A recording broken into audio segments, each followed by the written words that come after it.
OK. Donc, bonjour tout le monde. Très contente de vous retrouver ce midi.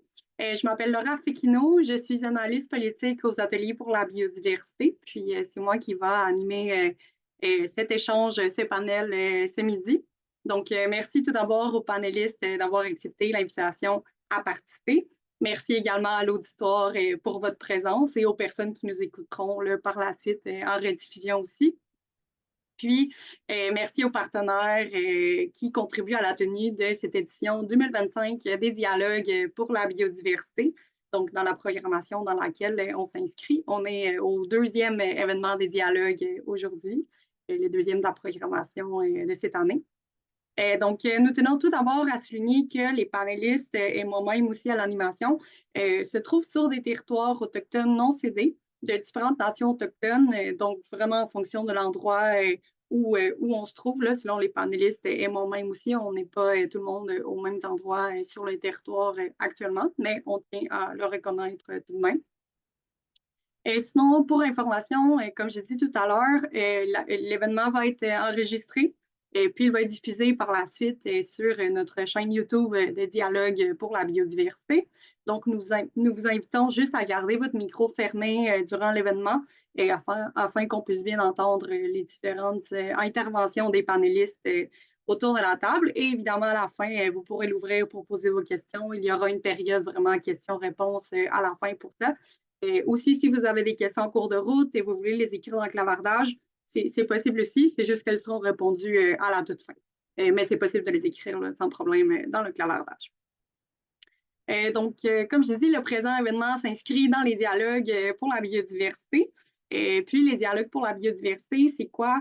Très rapidement, les dialogues sont nés d'une volonté de faciliter la participation de la société civile à la gouvernance environnementale, donc autant climat que biodiversité aussi. Ils sont portés par une coalition intersectorielle de la société civile québécoise et les dialogues représentent un espace vraiment de sensibilisation, d'échange et de collaboration qui vise à promouvoir des engagements ambitieux, conséquents et équitables de la part du Québec et du Canada aussi face à la crise écologique. Aussi, les événements de cette semaine, ils s'inscrivent de manière plus large aussi dans un contexte international, notamment avec le congrès mondial pour la nature, qui est organisé par l'UICN, donc l'Union internationale pour la conservation de la nature. Le congrès se tient actuellement à Abu Dhabi, aux Émirats arabes unis. Et en fait, il commence demain, mais il y a eu un sommet jeunesse là, aujourd'hui. C'est du 9 au 15 octobre que ça se tient. Et puis, en fait, ce congrès-là a lieu aux 4 ans. Donc, c'est un événement qui rassemble des experts, des décideurs, des jeunes, des acteurs du monde entier pour discuter des enjeux majeurs de la conservation et la protection de la nature. Et puis, cette année, le congrès s'articule autour de 5 grands thèmes principaux. Donc, le premier étant renforcer l'action pour une conservation résiliente. Le deuxième, réduire les risques liés au changement climatique. Le troisième, promouvoir l'équité et l'inclusion. Le quatrième, favoriser la transition vers des économies positives pour la nature. Et le cinquième, encourager l'innovation ainsi que le leadership en conservation. Donc, sinon, pour mise en contexte aussi, plusieurs sont probablement déjà au courant qu'en réponse au cadre mondial de la biodiversité Kunming-Montréal, qui a été adopté à la COP 15 en 2022 à Montréal, le gouvernement du Québec s'est doté d'un plan nature à l'horizon 2030, puis qui vise à arrêter et à inverser la perte de biodiversité. Puis, il s'articule en 3 axes, dont le premier axe qu'on va surtout couvrir aujourd'hui, est celui de la conservation et protection du territoire, mais il y a aussi l'axe 2 sur l'utilisation durable de la biodiversité et le troisième qui porte sur la mobilisation de l'ensemble des acteurs de la société. Donc, pour l'événement aujourd'hui, on vous propose un échange sur les progrès réalisés ici au Québec en matière de conservation et de protection du territoire. Donc, les panélistes qui sont avec nous vont discuter d'initiatives prometteuses, de l'avancement vers la réalisation du plan nature d'ici 2030 et d'autres actions concrètes qui sont mises en place pour préserver nos écosystèmes et nos milieux naturels. Donc, pour ça, nous avons la chance d'avoir 3 experts dans le domaine. Donc, tout d'abord, Adam Béjaoui, qui est coordonnateur de la conservation au réseau des milieux naturels protégés. On a aussi Nicolas Bannister, qui est coordonnateur aires protégées Sud du Québec au sein de la Société pour la nature et les parcs, donc la SNAP Québec. Puis nous avons aussi Simon Lallier, qui est chargé de projet biodiversité chez Nature Québec. Donc, on va avoir une portion panel, puis par la suite, on pourra passer plus vers la fin aux questions-réponses avec les panélistes. Donc, j'ai beaucoup parlé. Donc, maintenant, sans plus tarder, on va passer aux questions.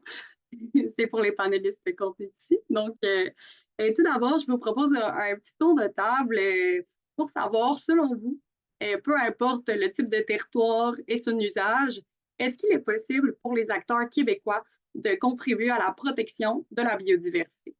Et je commencerai par Simon.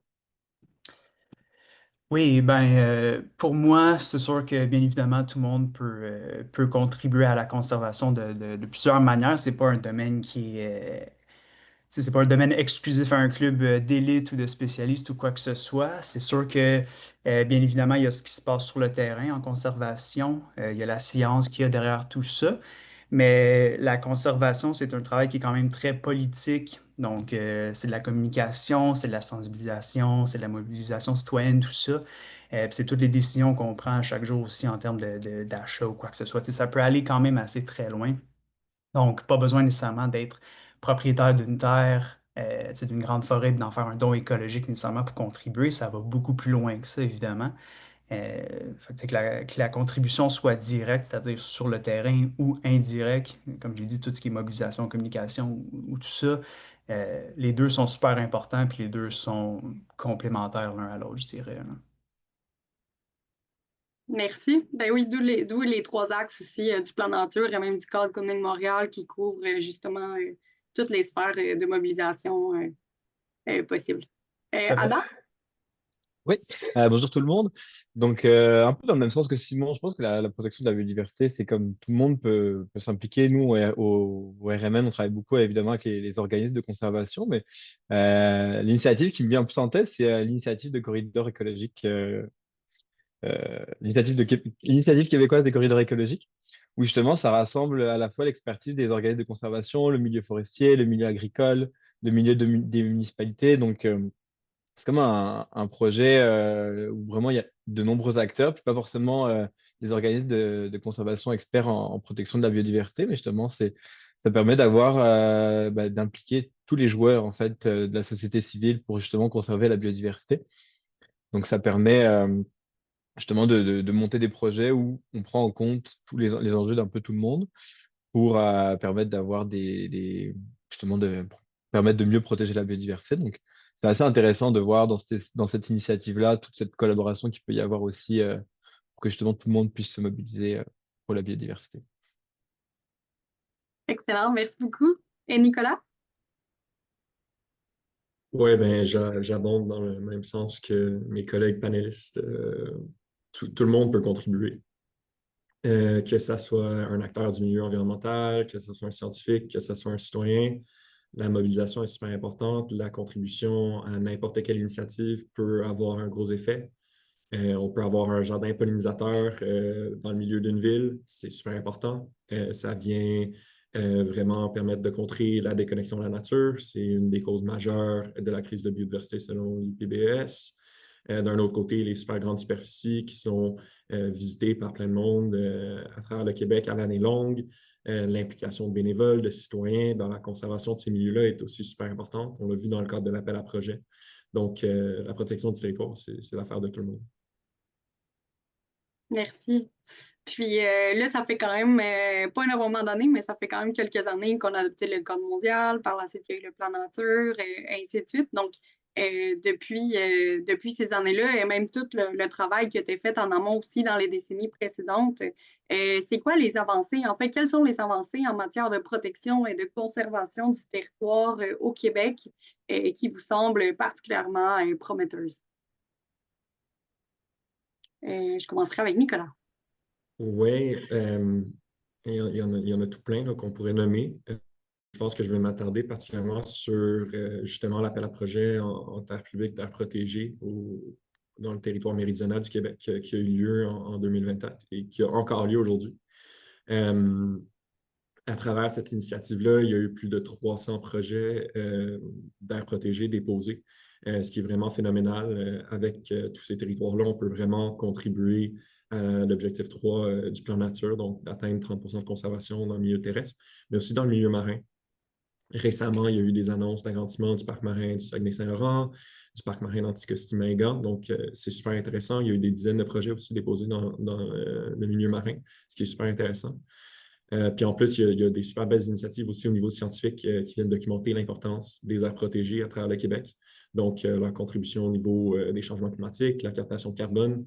Donc, on a vraiment de super belles opportunités pour faire des gros gains, mais il faut juste s'assurer de faire les bons gains en se basant sur les meilleures connaissances scientifiques disponibles, puis avoir une bonne représentativité des écosystèmes au travail. Absolument. Donc, un travail intersectoriel là, quand même qui est nécessaire avec les différents joueurs et les différentes connaissances autour de la table aussi, que ce soit des connaissances scientifiques ou même des connaissances traditionnelles, autochtones. Absolument. Simon? Oui, ben pour moi, c'est sûr que depuis le cadre mondial sur la biodiversité, il y a eu beaucoup de momentum, là, surtout sur la cible 3. On parle beaucoup de la cible 3 là, de plus en plus. C'est sûr que toutes les autres cibles sont importantes, mais veux pas, c'est une cible qui est très politique, là. Il y a beaucoup de gouvernements qui veulent atteindre cette cible-là. Puis depuis ce temps-là, il y a les AMCA qui ont été établis. On a eu les lignes directrices au Québec. Moi, je suis un peu biaisé, c'est sûr, je vais parler du travail que je fais. Mais tu sais, je pense vraiment que les AMCA, c'est un concept qui est intéressant et qui a beaucoup de potentiel pour faire avancer la conservation parce que ça l'ouvre un peu la porte grande ouverte à plusieurs opportunités, plusieurs différents types d'approches en conservation qui n'étaient pas possibles avant, mais qu'on vient vraiment reconnaître maintenant officiellement et qui peut avoir des bénéfices dans cette reconnaissance-là. Évidemment, on peut créer ou mettre en place des mesures pour éventuellement les faire reconnaître comme AMCA. Fait que ça vient un peu diversifier tous les outils qu'on a pour atteindre au moins cette cible-là. Je ne peux pas parler pour les autres cibles, mais je vais en parler en détail, je pense, des AMCA tout ça après, mais pour moi, c'est vraiment ça. Merci beaucoup. Puis en plus, les autres mesures de conservation efficace, les AMCA, justement, c'est aussi quelque chose qui est reconnu ailleurs dans le monde. Donc, ce sont des bonnes pratiques aussi dont on s'inspire de l'international aussi. Merci. Adam? Ah bah, je rebondirai un peu dans le même sens que Simon. C'est sûr que les AMCE, ça vient aussi reconnaître, au niveau des organismes de conservation, ça vient aussi reconnaître ce qui se faisait déjà comme pratique. C'est comme ça vient reconnaître un peu le travail qui est fait au niveau des organismes pour reconnaître la protection de la biodiversité, parce qu'avant, c'était juste les aires protégées. Donc là, c'est comme un nouvel outil qui vient se mettre en place. Puis même au niveau on parle aussi, on commence à parler un peu d'utilisation durable du territoire. Je pourrais en parler un petit peu plus après, mais ça va être combiné un peu plus. On commence à travailler, voir un peu cette possibilité de combiner les usages.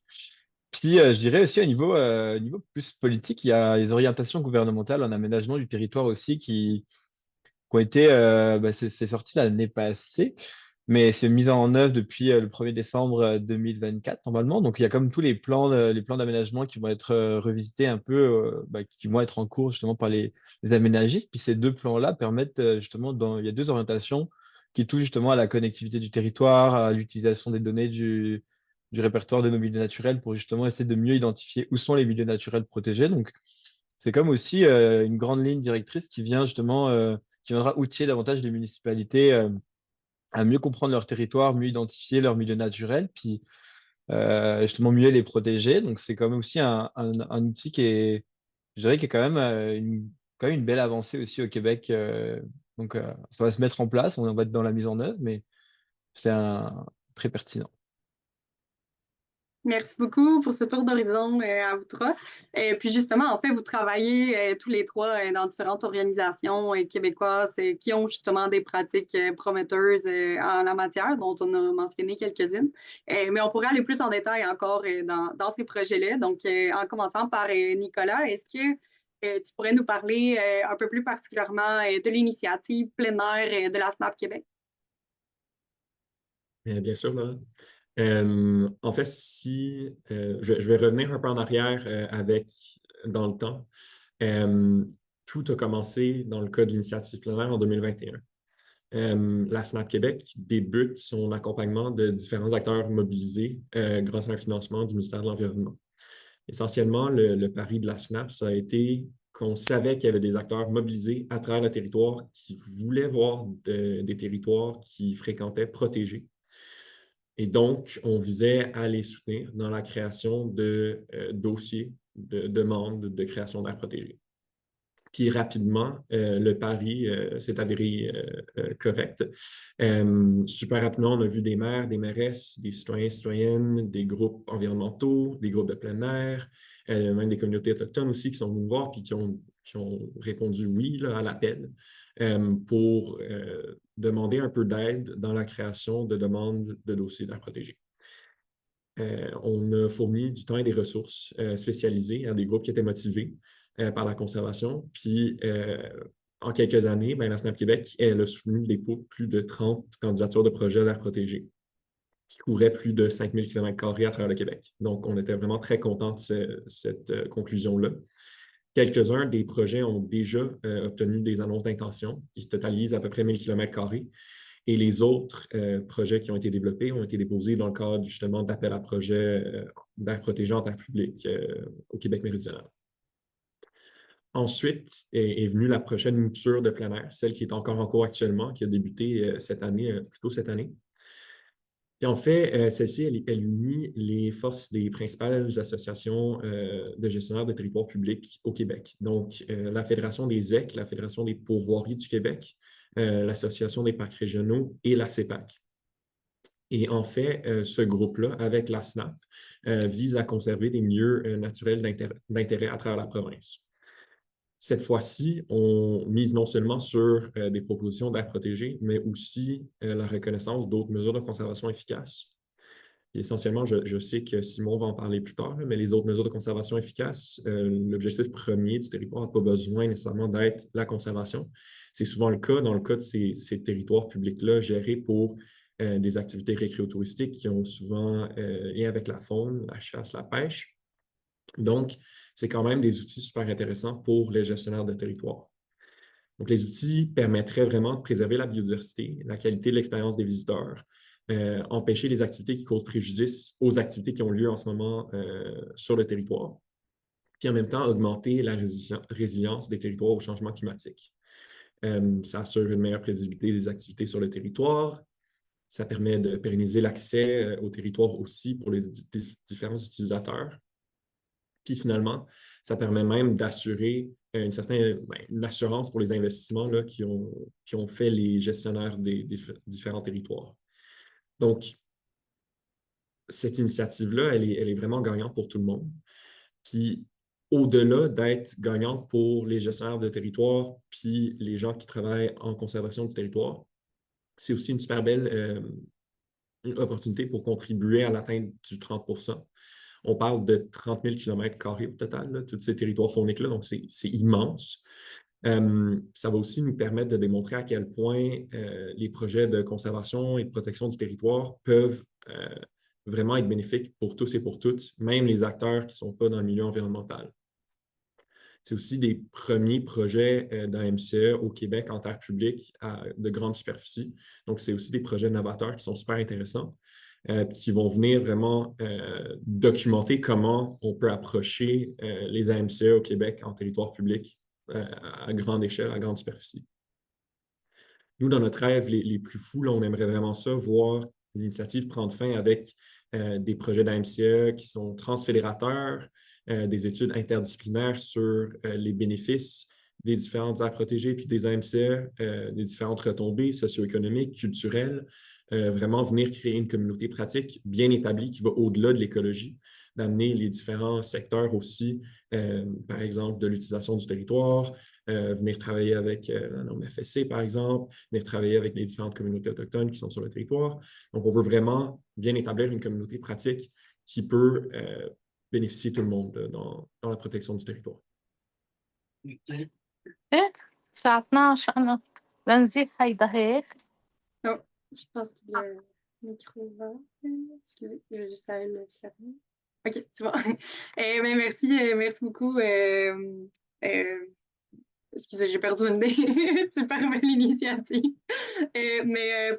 En fait, je laisserai peut-être Simon rebondir plus en détail sur les autres mesures de conservation efficaces donc les AMCE chez Nature Québec. Ouais, c'est ça. Ben, j'en ai parlé très, très, très brièvement des AMCA, mais jusqu'à récemment, tu sais, tout ce qu'on avait pour assurer la conservation du territoire, ou du moins la protection du territoire, c'était les aires protégées. Puis c'est ce qui contribuait notamment à la CIP3, là, le fameux 30%. Mais comme j'ai dit, depuis quelques années, à l'international, il y a ce nouveau concept-là des autres mesures de conservation efficace ou AMCA qui a été défini. Et essentiellement, c'est un concept qui est complémentaire aux aires protégées. Ça va vraiment bien complémenter l'utilisation de tout ça. Et parce que ça vient ouvrir l'approche qu'on peut avoir avec la conservation. Ça vient vraiment ouvrir la porte grande ouverte. En gros, avec les aires protégées, ce qu'on a, c'est on a 6 catégories d'aires protégées, chacune avec une souplesse différente là, selon le spectre. Fait que la catégorie 1, c'est un peu plus strict, la catégorie 6, c'est un peu plus souple. Puis chacune de ces catégories-là, ben, en fait, il y a des désignations. Là, au Québec, on en a 32 désignations différentes d'aires protégées. Puis je le vois un peu comme des moules prédéfinis, ok, qu'on doit suivre quand on crée des aires protégées. Puis c'est vraiment ça qui forme la base de notre réseau à l'heure actuelle, là, pour la conservation, vu qu'on n'avait pas les AMCA. Puis c'est vraiment, ça a une grande valeur, les aires protégées, évidemment, c'est pas pour minimiser tout ça que je dis ça, mais cette rigidité-là, c'est à la fois une force et une faiblesse, dans le sens que, tu sais, on peut pas avoir tu sais, avec les AMCA, ce qu'on vient faire, c'est on vient reconnaître qu'il y a de la conservation qui a lieu en dehors de ces moules prédéfinis-là. Il n'y a pas de moule prédéfini pour les AMCA ou tu sais, évidemment, il y a les lignes directrices pour la reconnaissance, il y a les critères de reconnaissance pour les AMCA, mais après ça, on a carte blanche pour voir c'est quoi qu'on considère comme étant efficace pour assurer la conservation de la biodiversité au Québec. C'est vraiment ça pour moi la beauté des AMCA. Par la suite, on peut voir est-ce qu'une forêt de recherche d'enseignement, ça pourrait être une aire protégée dans certains cas? Non. Tu sais, on a cette rigidité-là avec les aires protégées. Ça fait en sorte qu'il y a plusieurs zones qu'on ne peut pas vraiment reconnaître ou célébrer en fait la conservation qui a lieu. Puis Nicolas l'a touché un peu plus tôt, mais les aires protégées, c'est toujours de la conservation primaire, c'est-à-dire que l'objectif central du site, dans tous les cas, c'est la conservation. Avec les AMCA, nous, on peut aller faire ce qu'on appelle la conservation secondaire ou dérivée, c'est-à-dire que les sites vont avoir comme objectif central un autre objectif que la conservation. Ça pourrait être la recherche, l'éducation, le récréotourisme, etc. Puis, puisque ça ne pourrait pas être des aires protégées, ben encore là, avec les AMCA, on vient reconnaître ça. Puis avec cette reconnaissance-là, il y a des bénéfices qui peuvent être apportés soit à la zone, aux utilisateurs ou à l'autorité responsable du site en tant que tel. Puis même chose avec la conservation dérivée, c'est un site qui n'a pas la conservation comme objectif explicite, mais que quand même, à travers sa gestion, il y a des bénéfices qui sont obtenus ou qui sont générés pour la biodiversité. Fait que, tu sais, pour moi, l'intérêt, c'est vraiment ça avec les AMSA. Puis c'est pour ça que j'ai mentionné comme une initiative intéressante, c'est qu'on peut vraiment venir booster le réseau de conservation euh, dans les prochaines années. Je résume très largement c'est quoi les AMSA, là, mais en gros, c'est ça.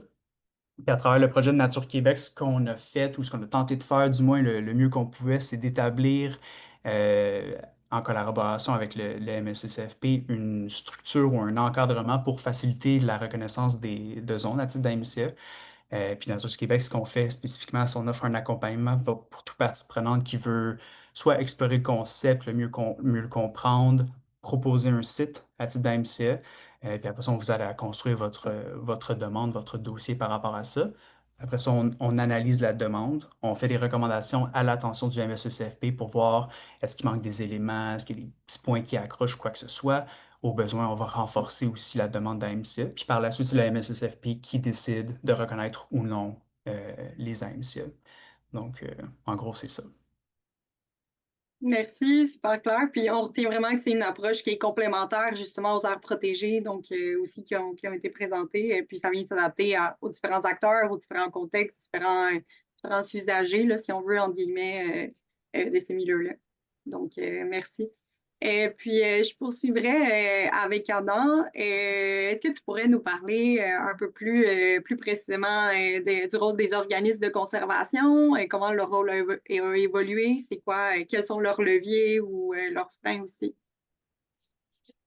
Bah, au niveau des organismes de conservation, bah, je pourrais rebondir un petit peu encore avec les AMCE. On voit que c'est un petit peu le sujet phare aujourd'hui, mais Ce qui est intéressant, c'est quand Simon il parlait de conservation primaire, secondaire, dérivée, ben justement les organismes de conservation ils viennent en fait apporter cette expertise-là pour valider que pour valider que les mécanismes de conservation en place ils sont solides dans le temps. On vient valider aussi l'aspect de pérennité pour que justement le site il soit pas conservé à seulement 25 ans, mais que justement il y ait comme l'organisme de conservation vient apporter l'aspect de perpétuité dans la protection de la biodiversité. Donc, tout ça, en fait, ces mécanismes-là, c'est comme ça vient justement évoluer, ça vient renforcer la protection de ces mesures de conservation-là pour l'avoir à long terme. Puis, on parle justement, on a travaillé beaucoup en fait avec Simon au niveau des AMCE, au niveau de l'aspect par exemple d'utilisation durable. Donc, il y avait déjà des exemples qui existaient un peu au Québec, mais c'est pas forcément c'est comme, c'était pas vu que c'était pas reconnu comme des aires protégées, mais c'était pas encore un modèle très très développé. Donc, mettons, cette année, on a eu l'occasion de reconnaître plusieurs AMCE portés par des organismes de conservation, dont une, par exemple, c'est l'annexe David Schwartz en Estrie, avec Corridor Appalachiens, où justement, c'est un projet de servitude de conservation forestière où il y a de la foresterie qui est tolérée à certains endroits dans le respect de la biodiversité. Donc, ça a été vraiment un partenariat avec l'organisme de conservation, puis des ingénieurs forestiers pour savoir comment est-ce que c'était possible de faire de la foresterie dans ce milieu-là naturel, tout en respectant les différentes espèces qui s'y trouvent, qui sont à statut, ou le respect des milieux humides, etc. Donc, ça vient un peu obliger les différentes personnes qui veulent faire de la conservation aussi à aller prendre de l'expertise partout, que ce soit au niveau des organismes de conservation, mais aussi au niveau de la foresterie, peut-être plus tard aussi au niveau agricole aussi, quand ça va commencer à un peu plus se développer le modèle des AMCE. Donc, à ce niveau-là, ça vient vraiment un peu renforcer le rôle des organismes. Puis, je dirais, on le voit même plus aussi même au niveau des municipalités où ça commence un peu plus à mousser. Il y a des municipalités qui ont commencé, je pense à la municipalité de Granby avec l'organisme de conservation, la fondation SETI, où justement, eux ont commencé ils ont réalisé un plan biodiversité justement avec la municipalité, donc a été réalisé vraiment en collaboration pour que la municipalité puisse se doter d'outils pour mieux protéger la biodiversité de son territoire. Donc, il y a aussi ce lien-là qu'on veut amener davantage entre les organismes de conservation et les municipalités. On sait il y a les élections municipales qui s'en viennent bientôt. Donc, l'idée aussi, c'est d'accompagner les organismes et les municipalités à collaborer davantage et essayer justement de monter des projets. Puis, on voit justement les AMCE peuvent être un outil aussi pour des municipalités qui veulent protéger leur territoire, mais avec d'autres objectifs. Donc, à ce niveau-là, c'est quand même intéressant. Sinon, plus largement, il y a évidemment avec le plan nature, les organismes de conservation, il y a un projet qui s'appelle Accélérer la conservation dans le sud du Québec. Donc, justement, qui est coordonné par Conservation de la Nature Canada et d'autres organismes, dont le RMN qui est aussi impliqué à ce niveau-là. Donc l'idée, c'est vraiment d'arriver à avoir un levier financier important pour soutenir beaucoup l'acquisition de milieux naturels dans le sud du Québec, et aussi tout un volet de connaissances, d'un petit peu d'intendance aussi de milieux naturels pour à ce niveau-là. Donc ça aussi, ça vient comme booster un peu plus la conservation au Québec. Donc on veut que ça continue dans ce sens-là. Puis au niveau même on parlait aussi au niveau du rôle de la conservation. Moi, je suis arrivé il y a 2 ans au RMN, puis on voit qu'il y a un peu plus aussi de collaboration avec les Premières Nations, donc il y a une volonté des organismes de faire davantage de liens, puis de mieux comprendre le rapport au territoire, un peu de tout le monde pour justement avancer davantage ensemble. Donc il y a des petits projets qui se font plus sous la forme d'exploration, où il y a peu de projets peut-être un peu plus concrets à certains endroits, mais c'est aussi important justement d'avoir toute cette diversité d'acteurs-là, puis d'aller chercher aussi de comprendre qu'il n'y a pas forcément une vision commune, mais que les visions peuvent être partagées, puis c'est justement de les mettre sur la table pour savoir un peu comment ça se passe. Donc c'est ça au niveau des organismes de conservation, il y a comme un rôle un peu qui se développe un peu plus, puis je pense qu'ils sont de plus en plus sollicités aussi. Donc c'est assez, c'est assez intéressant de voir que même au sein de notre équipe, ils demandent de plus en plus de formation et de ressources pour mieux comprendre un peu tous les outils qui peuvent y avoir. Donc il-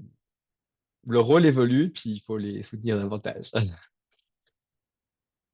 Merci beaucoup. Puis, je trouvais ça super intéressant aussi que tu mentionnes les municipalités, parce que parfois, les municipalités, justement, un frein qui est rencontré, c'est qu'il manque d'outils peut-être aussi ou de connaissances techniques pour tout ce qui est conservation. Donc, justement, les organismes de conservation sont un bon allié pour les municipalités pardon, à ce niveau-là aussi, là.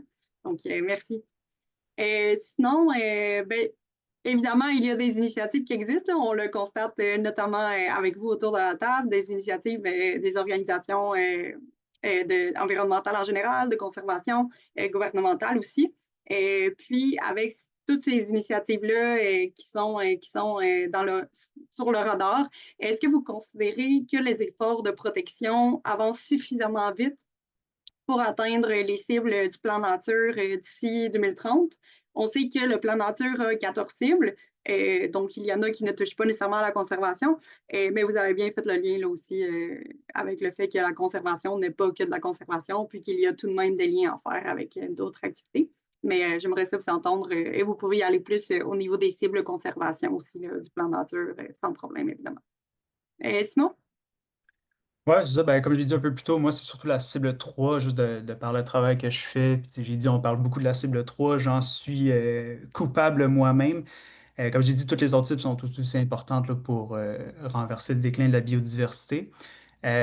Pour ce qui est de la cible 3, ben, depuis la dernière mise à jour en mars 2025 du registre des aires protégées, on est à environ 17-18%, je pense, ou 16-17% pour le milieu continental qui est protégé. Ça l'inclut quelques AMCE. Évidemment, les AMCE venaient de sortir, donc il n'y en a pas, il y en a pas des tonnes. Puis en milieu marin, je pense qu'on est à 10%. Ça monte à 18% avec les annonces d'intention. Donc, bon, sur le 30%, on a quand même du chemin de fait. Il nous reste 5 ans pour atteindre cette cible-là. C'est quand même beaucoup de travail, évidemment. Donc, c'est sûr qu'il ne faudrait pas ralentir la cadence là, d'ici. Il faut peut-être même l'accélérer. Avec l'appel à projet de la SNAP, c'est sûr qu'on s'attend à ce qu'il y ait beaucoup de sites qui soient ajoutés au registre. Même chose avec les AMC, évidemment, c'est ça le gros potentiel avec ça. Mais évidemment, la cible, c'est pas seulement l'aspect quantitatif, c'est pas seulement le 30%, c'est aussi l'aspect qualitatif, hein. C'est s'assurer que ce 30%-là inclut des zones d'importance pour la biodiversité, qu'elle soit bien gérée efficacement, qu'elle soit bien connectée, représentative écologiquement, etc. Et cet aspect-là de la cible, évidemment, est un peu plus dur non seulement à évaluer, mais à assurer à travers tout ça. Tu sais, quand on reçoit des propositions d'AMCA, c'est une proposition à la fois. Fait qu'évidemment, évidemment, si ça répond aux critères, ça répond aux critères. Nous, on l'envoie au ministère, puis après ça, ils prennent la décision. Donc, il n'y a pas énormément de contrôle qui se fait là-dessus. Puis évidemment, ça dépend des propositions qu'on reçoit. Donc, c'est pas nous qui décident quel type de site qui est proposé, puis tout ça, dans quelle région, etc. Puis ça, c'est un autre point. Les régions administratives, ça varie beaucoup selon pour le territoire qu'eux, ils ont de conserver ou de protéger. Chaudière-Appalaches, je pense que la dernière fois que j'ai checké, c'était 2 quelques pourcents. Évidemment, il y a des régions qui vont probablement dépasser le 30% pour compenser, mais c'est ça. Tu sais, idéalement, on essaierait de viser un 30% dans chaque région administrative. Ce serait le monde idéal. Mais fait que je pense qu'on avance assez rapidement. Point d'interrogation, mais c'est ça. Il faut garder le momentum, ça, c'est sûr. Merci. Oui, c'est ça. On peut protéger le nord du Québec, mais il faut aussi protéger le sud également. Donc, oui, absolument. Merci. Et Ada?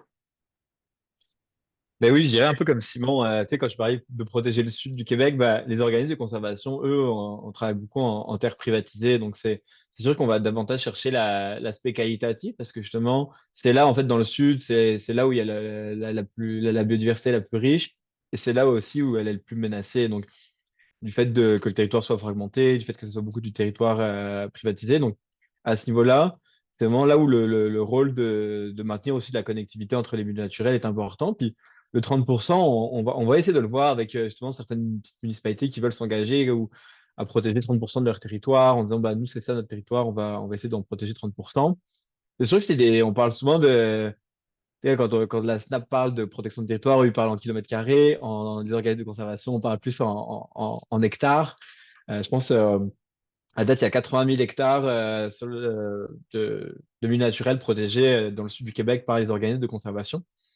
Donc, l'idée, c'est vraiment ça, le 30% est important à avoir en tête parce que c'est aussi un un objectif, comme tu disais, Simon, au début, qui est très politique et qui accroche aussi dans la tête des gens, comme quand on parlait du climat, on parlait du 1,5 degré, puis c'est resté en tête. Là, c'est 30% d'ici 2030 qui arrive et qui est présent un peu dans les têtes de toute la société civile, je dirais. Donc, c'est quand même assez, je pense que c'est important c'est un peu l'objectif phare, mais il y a il y a beaucoup d'autres objectifs aussi dans le plan nature. Je pense notamment à tout ce qui est restauration, restauration des milieux humides.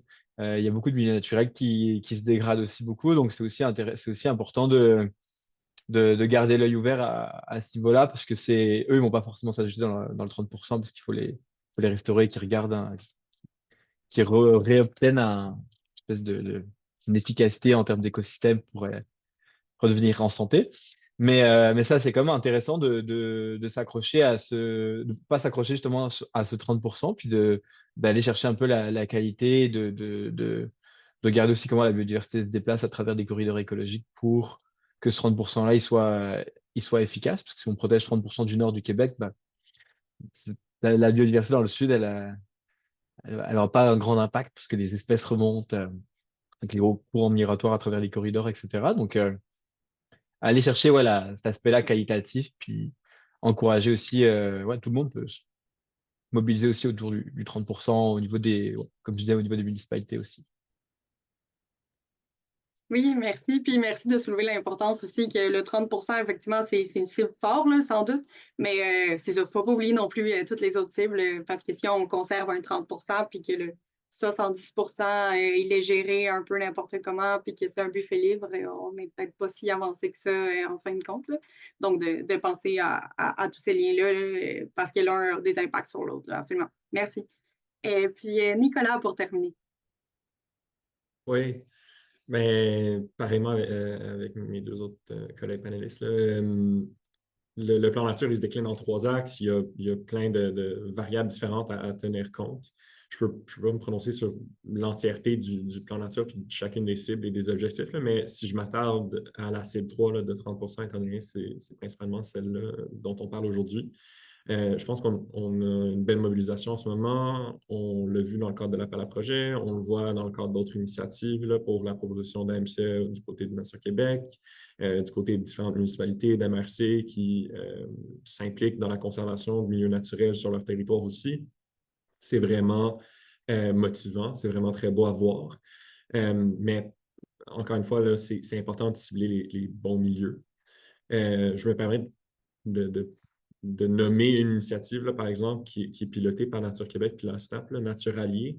Essentiellement, c'est une initiative qui vient célébrer la collaboration entre le milieu scientifique, le milieu de la conservation, les milieux municipaux et des MRC pour venir conserver des milieux qui sont riches en carbone. Donc, vraiment venir documenter au mieux que possible les milieux qui sont riches en carbone, venir apporter une autre couche scientifique sur l'importance écologique de différents milieux.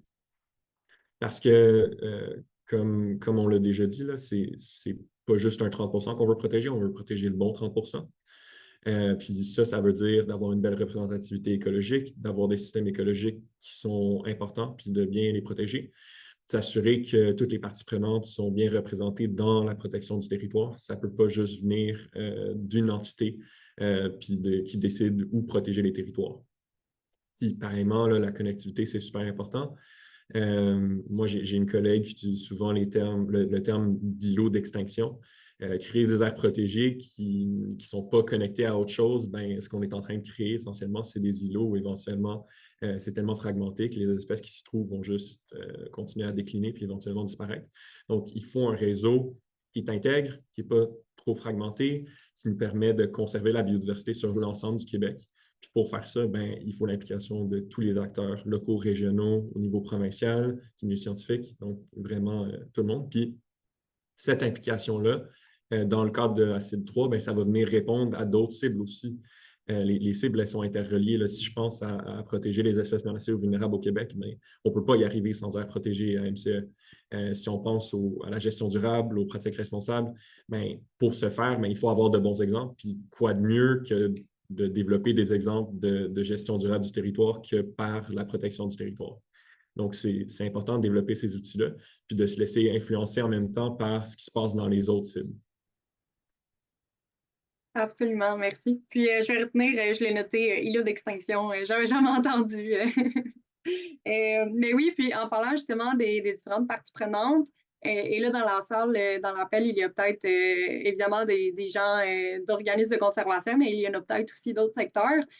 Donc, qu'est-ce que vous diriez à un acteur qui est intéressé à contribuer? Qu'est-ce que les acteurs peuvent faire pour contribuer? Et un petit dernier non, petit dernier tour de table pour conclure ensemble. Je commencerai par Nicolas. Ouais, je vais aller super rapidement, là. Je sais qu'on ne nous reste pas tant de temps que ça. Je pense que la première chose, c'est d'être informé. Il y a plein de documentation qui existe sur la conservation, la protection du territoire. Puis la première chose à faire, ben, c'est de savoir le territoire, il a l'air de quoi, puis c'est quoi qu'on peut faire pour l'aider. Il y a des super belles initiatives qui existent.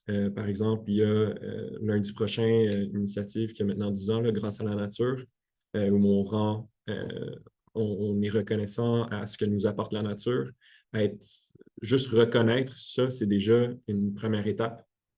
Si on veut s'impliquer en tant que bénévole, il y a des plateformes qui existent. Je sais qu'il y a plein de groupes environnementaux qui cherchent de l'aide, des bénévoles à travers le Québec, dans toutes les régions. Il y a une plateforme qui existe pour ça, volontaire. S'inscrire à ça, c'est super facile. On s'inscrit, puis ensuite, on peut voir toutes les offres de différents groupes environnementaux à travers le Québec. Si vous êtes plus du côté, on va dire, décideur, si vous êtes un élu municipal dans une MRC, impliquez-vous. Par exemple, dans la démarche de l'appel à projet, si vous êtes s'il y a du territoire public sur votre territoire, il y a des bonnes chances qu'il y ait des projets d'air protégés qui ont été déposés. Donc, renseignez-vous, puis impliquez-vous dans cette démarche-là aussi. Merci. Adam? Oui, ben, Nico a très bien résumé un peu le tout au niveau de, justement, je pense, de rester informé, de l'aspect de bénévolat aussi. Tu sais, au niveau des organismes de conservation, il y a plus de 70 organismes de conservation au Québec, puis 40% d'entre eux sont des bénévoles. Donc, à ce niveau-là, il y a aussi besoin il y a aussi comme une implication qui peut être faite au niveau des conseils d'administration, au niveau de faire des projets de bénévoles s'impliquer bénévolement l'été pour différents projets qu'il peut y avoir.